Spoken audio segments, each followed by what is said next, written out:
અડાજણ ખાતે આવેલ એલપી સવાણી વિદ્યાભવન ખાતે ટ્રાફિક અવેરનેસ કાર્યક્રમ યોજાયો હતો.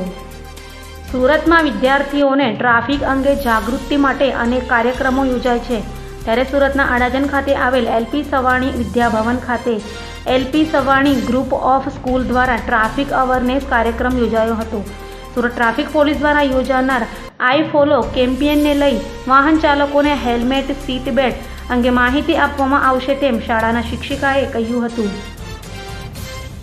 મારું નામ સોનુ પ્રતિમા છે. LP Savani group of school, LP Savani Vidya Bhavan અડાજણની અંદર ગુજરાતી માધ્યમના આજ રોજ અમારી શાળાની અંદર એલપી સવાણી ગ્રુપ ઓફ સ્કૂલના વિદ્યાર્થીઓ દ્વારા ટ્રાફિક ફેરનું આયોજન કરવામાં આવ્યું છે અને જેની અંદર અમને સુરત પોલીસનો ખૂબ જ સરસ સહકાર મળ્યો છે.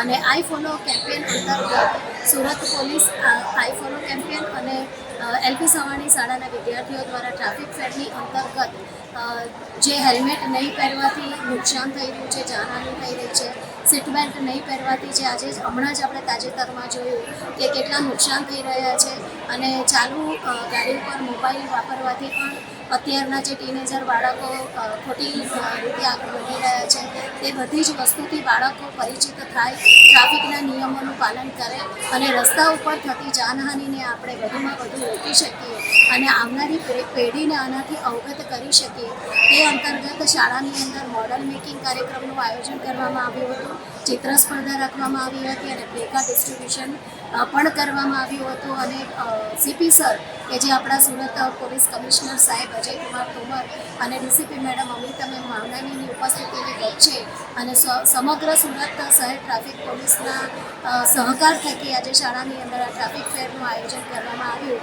જેની અંદર ઘણા બધા વિદ્યાર્થીઓ ભાગ લીધો અને ખૂબ જ વાલીઓનો અને વિદ્યાર્થીઓના ઉત્સાહ સાથે આ કાર્યક્રમને પરિપૂર્ણ કરવામાં આવ્યો. Thank you so much.